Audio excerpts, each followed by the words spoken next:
জি, আপনার নাম কি? আমার নাম রাজিয়া সুলতানা। আপনার বাড়ি কোথায়? দত্তপাড়া, বক্সিরহাট। অতঃপর কি হয়েছে? আপনার তো হাতে অনেক সমস্যা, তারপর বিভিন্ন জায়গায় বিভিন্ন সমস্যা, কি হয়েছে আপনি একটু বলেন তো। আর 10:30 দিক দিয়ে আমরা চিৎকার শুনি বাহিরে। 10:30 কি রাত্রে সকাল হ্যাঁ না হ্যাঁ, সকাল রাত্র 10:30? আনুমানিক 10:30, 10টা 10:30টার দিকে চিৎকার শুনে জি দরজার সামনে বের হই। জি। তখন শুনি যে ওই যে সায়েম কাজীর ভাই সাইদুল কাজী আছে, ওরা নাকি কারা কোপাইছে। পরে ওরা ওর বাইরে গাড়ি ট্রলারে উঠে বানারীপাড়া পাঠাই দিয়া ওরা সন্দেহজনক ভাবে এলোপাথারি ভাবে সবার বাড়ি বাড়ি ঢুকিয়া প্রথম ঢুকছে মোর্শেদের বাড়ি। কে ঢুকছে? সায়েম কাজী, সায়েম কাজী, সালাম কাজী, তারপরে ওর সাথে আরো লোক ছিল, ওর বোন নাসিমিয়া, তারপরে আছে কাঞ্চন, এগুলোর সাথে আরো লোক ছিল কিন্তু এরা সামনে ছিল। প্রথম ভাঙচুর করে মোর্শেদের বাড়ি। মোর্শেদের বাড়ি ভাঙচুর করে ওই চিৎকার শুনে আমি দরজা খুলি। আমার 18 মাসের বাচ্চা আছে, ওর খাটের ফাড় রাখতে আমি দরজা খুলি। দরজা খোলার সাথে সাথে সায়েম কাজী রান্দা নিয়ে বাড়ির ভিতর ঢোকে। প্রথমে এসে সালাম কাজী আমারে ধরে, জি দৌড়িয়া দরজার সামনে বাইর করিয়া উঠানে বাইর করিয়া আমার হাত দিয়ে মোবাইল নিয়ে মোবাইল ভেঙে ফেলায়। এবং আমার বোন নাসিমা, তারপরে কাঞ্চন, এরা দৌড়িয়া আমার উঠানে ফালাইয়া এলোপাথারি করে পাড়ায়।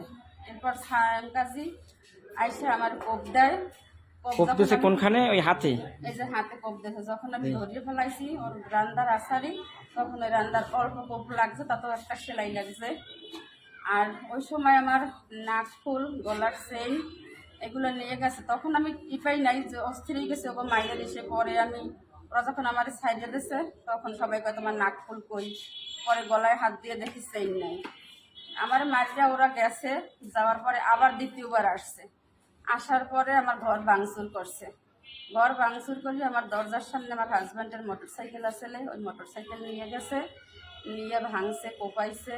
যখন আগুন দেবে তখন লবণ সারার কর্মরত স্যারেরা যখন গেছে পুলিশ, তখন আর আগুন দিতে পারে নাই। এবং রাস্তায় বাইরে অনেক হুমকি দামকি দিয়েছে যে ঘরে পেট্রোল দেবে, আগুন দেবে, বলছে কি সায়েম কাজী? হ্যাঁ সায়েম কাজী, ওর বোন নাসিমা অনেক গালাগালি করছে খারাপ ভাষায় এবং আমার অনেক মারধর করছে স্যার। তা এখন আপনার হাসপাতাল ভর্তি আছেন? বাণীপুর হাসপাতাল? হ্যাঁ, পরে আমরা যখন আসতে চাইছি গাড়ি নিয়ে, আমাকে আসতে দেবে না, গাড়ি ধরলে ফালাই দিছে, উল্টাই ফেলাইছে গাড়ি। মানে কি রাত্রে আইছেন হাসপাতাল না আজকে সকালে না আসছেন? না, আমরা রাত্রেই আসছি। আমাকে রাত্রেই আসতে চাইছি, তখন ওই সায়েম কাজীর দোকান আছে বৌসরাট, ওইখানে বসে গাড়ি আটকাই দিছে।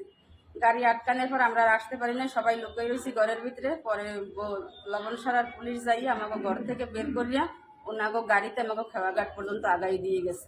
তারপর এসে হাসপাতাল তারপর ভর্তি? রাত্রে আইসে আমরা 11টার দিকে, 11:15 দিকে হসপিটালে ভর্তি হই। এখন এই মামলার জন্য তো আপনারা বিচার চান, এই জন্য থানায় আসছেন? হ্যাঁ হ্যাঁ, আমরা এই শাস্তির বিচার চাই, আমরা এর শাস্তি চাই। আমার একটুখানি 18 মাসের বাচ্চা, বাচ্চাটার এখন পর্যন্ত কিছু খাওয়াইতে পারি না। ওরা সন্দেহজনক ভাবে আমাকে এইভাবে মারছে, ঘরের ক্ষয়ক্ষতি করছে, বসত বাড়ির। এর বিচার চান আপনি সঠিক? হ্যাঁ, এর বিচার চাই।